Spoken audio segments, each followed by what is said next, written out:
I'll walk through a bit of my process with you of the breakdown.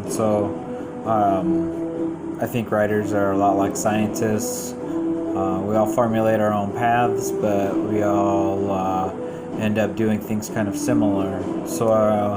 I'm a person who taught myself most of these things. I don't know if you will have seen some of these things elsewhere. A lot of my methods come from film techniques and script writing, script breakdown, stuff like that.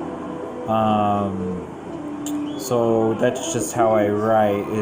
I write in bulks of source material, and then I go and I break them down and I make them into dialogue and everything else from there.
Clipboard, and then I'm working on several stacks right now. Just going through the breakdown for those. Definitely my two favorite. I empty these out all the time. Have to get new bags ordered all the time, and I do order those by the bag. You need just fresh stacks of paper by the 500. I usually get this 92 bright. I just need it by the stack.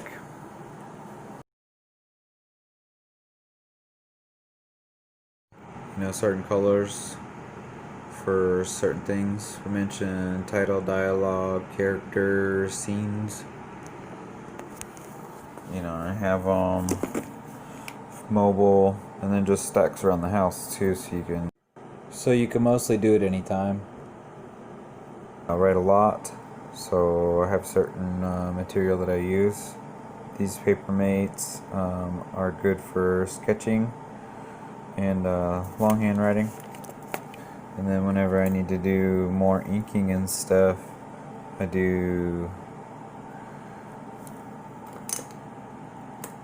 the gel type is actually more for signature or unique type drawing, like outlining and stuff. I don't usually use this type on paper because it smears too much, but these two, the Profile 1.4, this one is gonna give you heavier and more flow with the ink. I'll use that a lot. I like it. But I usually, for lighter purposes and more purposes, I use this one just overall.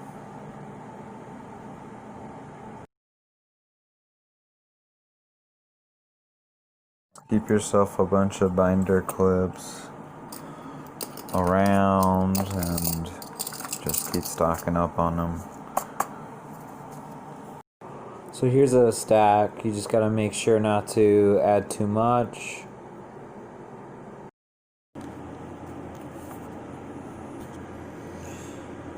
I like to have it at a certain angle and length because, you know, it starts to warp. So I like to make it pretty centered on there. It's all pretty important. But yeah.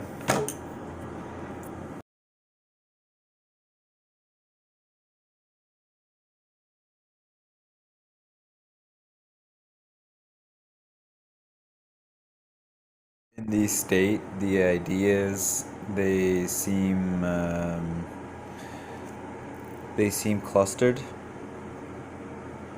So I need to break them down. So I start to crown them and make them more important. You need to separate them from everything. So here, everything here looks the same.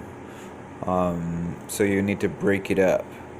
So that's why I'll put these kind of marquee things around them and then make them important.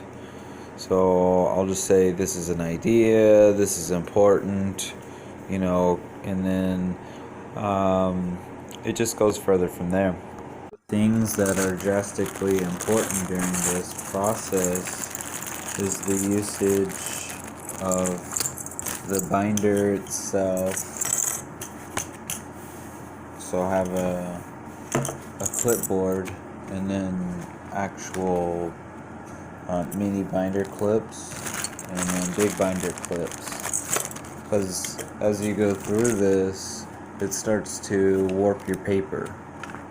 So the more and more that you do, it starts to warp your paper. And I have an entire process of how I put my paper on there. I put it in, you know, about 10 pieces. I don't necessarily count each page, but I do get enough. And then you'll put it all in there blank, and then you would fill it all up. And then what I do is I have new paper at the bottom, and then I come from the bottom, because the paper is warping. So if you're in a stack, the top is going to be most warped, and then the bottom is going to be least warped. So you always got to come from the very bottom with your paper and bring that up here. That way you get the least warped, and then, you know, because you're trying to prevent the warping and then you're trying to counteract the warping. So during the whole time you're going to need to make this, you know, nice and neat on your clipboard. And then during the entire time, you're going to want to be using binder clips to keep your stacks in order.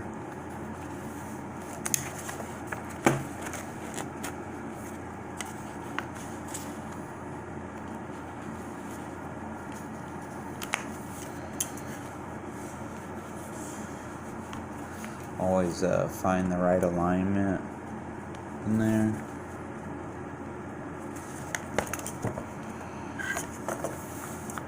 But yeah, here at the bottoms, so see how it rises like that, and then even with the new one and it clipped, it all starts to kind of even out. But you need to do even more, so I even use the bigger ones to clip it down.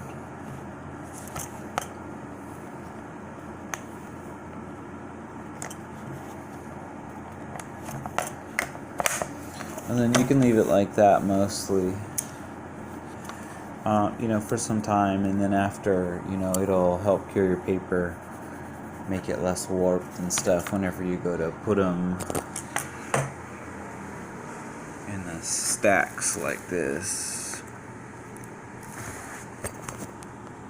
Go from looking like these, you know, these crowned ideas here like we were speaking about before, to these, you know, these highlighted ones where you can tell what it is, like scenes or dialogue or titles.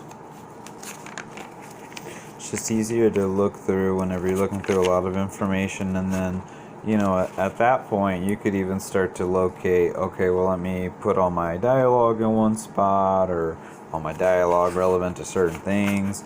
You know, however you've chosen to break it all down. Now that it's got all the clips on it. This one is actually my actual personal taste, but the actual amount of paper there. But I was completing I have a complete stack. I usually don't. When you're complete, I just usually use a whole stack of blank. So right now I have most of that is actually written on in full. So I'm going to transfer that out. Just go for the all blank. But you know, I just wanted to show you this as an example, because this would be how it is if you have mostly complete papers on there, which would have a large curve on there for you, as you guys saw before. So I have a floating stack, and then those floating stacks will become, you know, one of these larger brads. So in that, you know, you'll have several smaller stacks for these, for the bigger brads there. You know what I mean? Keep them all together, you know, and in order and such. This is the last 6 months to a year's worth in larger bins. There's a ton in here, stacks of folders up and down, manila envelopes, journals, and more stacks. And then this one is just full of folders of stacks. I slide my hand a lot, and I push down on the paper a lot. So yeah, you want to use a compression glove or whatever you need, you know what I mean? But that's it, and it's ready to go. Well, so let's go through some of this breakdown. I'm gonna go ahead and get some of this knocked out.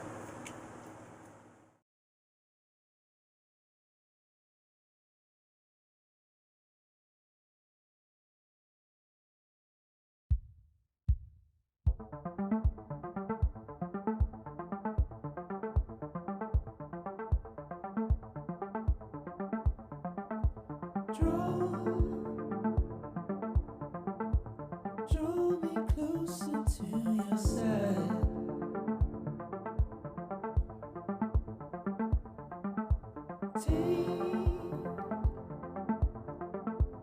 Take your page out of my story. You'll start to see how it starts to break apart on the paper.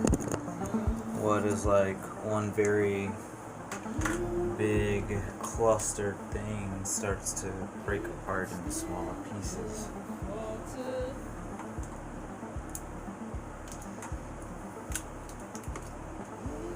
And then you really can start to see like an overall pattern as well.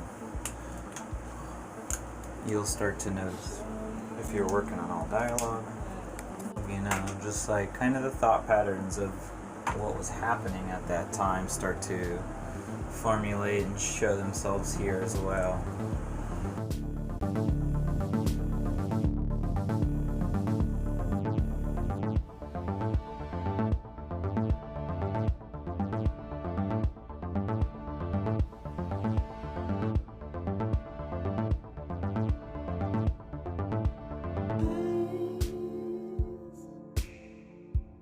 I see mistakes I've made.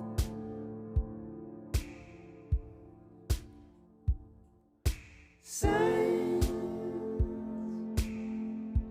warn me not to be afraid. So I go forward.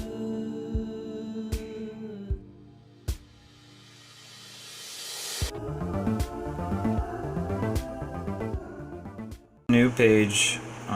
This is what it's gonna, start out as very bleak. You know what I mean? It's very blinding to me.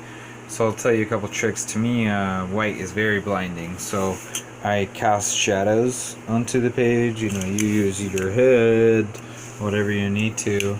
But I like to write with cover or shade. And you see how in the whites it's just very bold.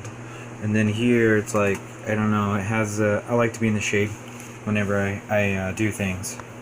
Yeah, see, here's with more done today. Yeah, like I was saying, it doesn't take long. This still has more room right here, so I'll still fill in more today. But yeah, cruise through that stuff, and then you do several pages a day. If you have more stuff to talk about, write about, think about. But yeah, you see how it starts to warp here. So those are what the clips are going to be helping you with.